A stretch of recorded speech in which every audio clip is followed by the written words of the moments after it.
Seorang pria mengaku sebagai jelmaan Dewa Matahari dan melarang warga mengikuti ajaran Nabi Muhammad di Bayah Lebak, Banten. Warga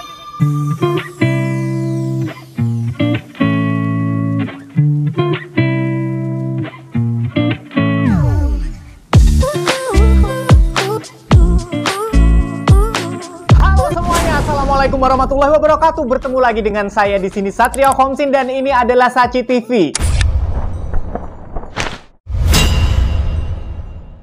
Buat kalian yang baru saja bergabung, saya ucapkan selamat datang. Dan buat yang sudah setia menemani aku di Saci TV, saya ucapkan terima kasih banyak. Buat kalian yang baru saja klik dan menemukan video ini, perkenalkan, nama saya adalah Satrio Homsin dan ini adalah Saci TV. Di channel ini, biasanya saya akan senantiasa membahas kasus-kasus kriminal atau berita-berita atau peristiwa apapun yang sedang viral di luar sana. Dan sesekali juga aku membahas teori-teori konspirasi yang ada di film-film atau apapun itu. Juga sesekali aku membahas kisah-kisah horor yang berdasarkan kisah nyata. Seperti halnya hari ini aku akan membahas sebuah kasus yang sedang viral beberapa saat yang lalu di Bayah Lebak, Banten. Apa itu? Konon katanya di Lebak, Banten telah lahir seorang Dewa Matahari, seorang jelmaan Dewa Matahari yang mengaku-ngaku sebagai Dewa Matahari. Nah, seperti apa kasusnya? Apakah kalian sudah pernah mendengar di media sosial di luar sana? Kalau belum, ayo ngumpul sini bergabung. Saya juga mengucapkan terima kasih banyak. Selain itu, saya akan mendoakan kalian agar senantiasa diberikan umur yang panjang, kebahagiaan setiap hari, serta rizki halal yang melimpah ruah dan barokah. Tanpa berlama-lama lagi, kita langsung masuk aja ke ceritanya. Masuk! Guys, ngomong-ngomong, di antara kalian ada yang sudah pernah ketemu sama dewa belum? Dewa 19 kek, Dewa Bujana kek, atau dewa apapun itu. Ada yang udah belum? Kalau aku sih belum, boro-boro sama Dewa Matahari. Aku ketemu Dewa 19 aja deg-degan loh kalau ketemu di Mall di Jakarta ini. Kalau kalian gimana? Dan apa jadinya jika seandainya ada tetangga kalian yang mengaku sebagai jelmaan Dewa Matahari? Setidaknya inilah yang terjadi di Bayah Lebak, Banten beberapa saat lalu di bulan Juni 2022 ini. Jadi masih anget kasusnya. Kayak Mbak Poci Ien baru diangkat dari tungku. Pokoknya anget banget ini kasusnya.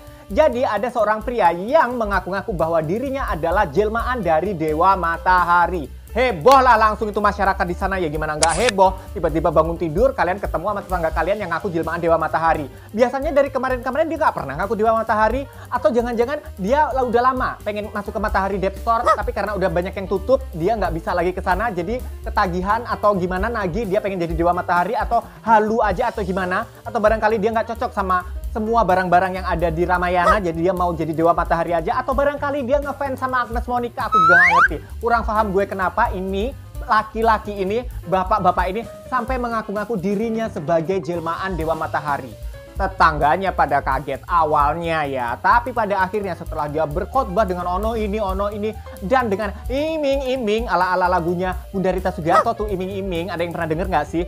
Nah, dia tuh mengiming-imingi katanya kalau mau menjadi pengikut dia sebagai jelmaan Dewa Matahari katanya bisa kaya secara instan. Nah, seperti yang kita tahu bersama bahwa Corona akhir-akhir ini menyisakan trauma yang luar biasa seluruh dunia, sehingga untuk beban perekonomian masyarakat, elah berat banget bahasa gue ya, beban perekonomian masyarakat itu juga semakin terasa. Jadi orang-orang yang lagi sulit, dapat duitnya susah, pekerjaan susah, banyak yang dipecat, banyak yang nganggur, itu jadinya tuh terpengaruh dan mengikuti ajaran si Dewa Matahari abal-abal ini. Jadi seperti apa sih sebenarnya ajarannya? Ya nggak jauh-jauh dengan sekte-sekte atau aliran sesat lainnya, tapi untungnya ini belum begitu lama, belum begitu berkembang, udah ketahuan duluan, udah ada yang ngelapor. Nah, seperti apa kasusnya dan ajarannya tuh kayak apa? Sebenarnya nih, aku juga waktu baca kasus ini tuh aku rada miris gitu. Kok ada ya orang yang sampai tega atau sampai berani mengaku dirinya tuh jelmaan Dewa Matahari? Sumpah serius, gue ngaku member dari Dewa 19 aja gak berani loh, apalagi Dewa Matahari. Terkait dengan pengakuan seorang pria yang bernama Natrom ini, yang di Bayah Banten ini, langsung meresahkan warga. Sebagian di samping pengikutnya juga banyak juga. Nah, warga yang lain melaporkan dialah ke polisi atau ke kepala desa setempat. Akhirnya lapor ke polisi dan akhirnya kepolisian dan MUI wilayah Bayah Lebak, Banten langsung mendatanginya untuk dimintai klarifikasi. Hei Natrom, kau apakah Dewa Matahari? Lantas apa jawabnya Natrom? Seperti halnya dia menjelaskan apa isi ajarannya, kenapa ini ono. Akhirnya dia jelaskan secara terperinci dan sudah disahkan sebagai sebuah sekte atau aliran sesat. penduduk di sana sebenarnya banyak juga yang mendukung atau sudah menjadi pengikutnya si Pak Natrom ini, sang jelmaan Dewa Matahari ini. Aku juga nggak ngerti sih kalau bentukannya ya, dari bentuk fisiknya itu nggak ada dewa-dewanya. Tahu aku dewa itu pasti cakep kan, tinggi, gede, gagah kalau di film-film tuh. Kalau yang aslinya juga gue belum pernah nemu si dewa. Semoga suatu saat ketemu Dewa Matahari sih sebenarnya gue. Dan sebenarnya Pak Natrom ini juga, ini apa sih si Natrom? Kayaknya kemarin-kemarin cuma punya penginapan deh. Kenapa tiba-tiba dia jadi Dewa Matahari, ngaku-ngaku jelmaan Dewa Matahari? Gue juga kaget gitu kata tetangga yang lain. Terus tetangga yang lain ngerumpiin kan, ya isi Natrom kayaknya rada-rada gila dia sekarang. Kenapa dia jadi ngaku-ngaku jelmaan Dewa Matahari? Kemarin-kemarin gue tahu lahirnya di mana. Emang Dewa Matahari lahirnya kayak gitu ya? Bukannya lahirnya dia di bidan sebelah. Nah, kayak yang namanya dewa kan sebenarnya nggak pernah dilahirkan secara brojol gitu kan. Namanya dewa kan, di langit, di angkasa. Kemudian kemunculannya itu kalau jelmaan dewa itu kan pasti di kayangan atau di sorga atau di kayangan Kailas atau di mana kalau Dewa Siwa kan. Tiba-tiba kalau kok ada ini di Bayah Lebak Banten ngaku-ngaku sebagai Dewa Matahari. Nah, di samping kaget, penduduk di sana di Bayah Banten juga merasakan keresahan, resah kayak lo ditinggal mantan, atau resah kayak lo ditolak sama gebetan lo, atau resah kayak lo denger gebetan lo jadi nama orang lain. Tapi nggak perlu resah kalaupun itu terjadi. Berdoalah pada Dewa Matahari, maksudnya bercanda, enggak. Jadi di sini Natrom akhirnya didatangi oleh kepolisian dan juga MUI wilayah Bayah Lebak Banten untuk dimintai klarifikasi apa sejatinya yang menjadikan dirimu berani mengaku-ngaku hai Natrom menjadi jelmaan Dewa Matahari. Apakah kau sudah semumpuni itu kesaktianmu dan apakah ajaranmu itu? Ternyata si Natrom ini mengiming-imingi bahwa penduduk atau siapapun orang yang bisa masuk atau mau masuk mengikuti ajarannya itu akan menjadi kaya secara instan. Yo, siapa yang mau kaya instan? Ikuti tuh Natrom. Kenapa dinilai sebagai ajaran sesat? Bahwasannya si Natrom sang jelmaan Dewa Matahari gadungan ini sudah berani-beraninya melarang penduduk setempat yang mayoritas beragama Islam atau seorang muslim dan muslimah untuk melarang mereka mengikuti ajaran Rasulullah Shallallahu Alaihi Wasallam, Nabi besar kita Muhammad Shallallahu Alaihi Wasallam. Dilarang, nggak boleh sholat 5 waktu, kemudian air zam-zam juga dihinakan. Gue nggak ngerti ini tabiatnya Natrom ini dapat dari mana? Dia dapat dari mimpi dari mana? Kalau Rasulullah itu kan dia kan beriktikaf di Gua Hiro, kemudian didatangi malaikat Jibril. Dia iktikafnya itu di pinggir pantai mana? Kok tahu-tahu dia tiba-tiba menjadi jelmaan Dewa Matahari? Dan apa dasarnya dia melarang orang Islam untuk melakukan sholat 5 waktu? Nah, itu ditanya-tanya tuh sama polisi.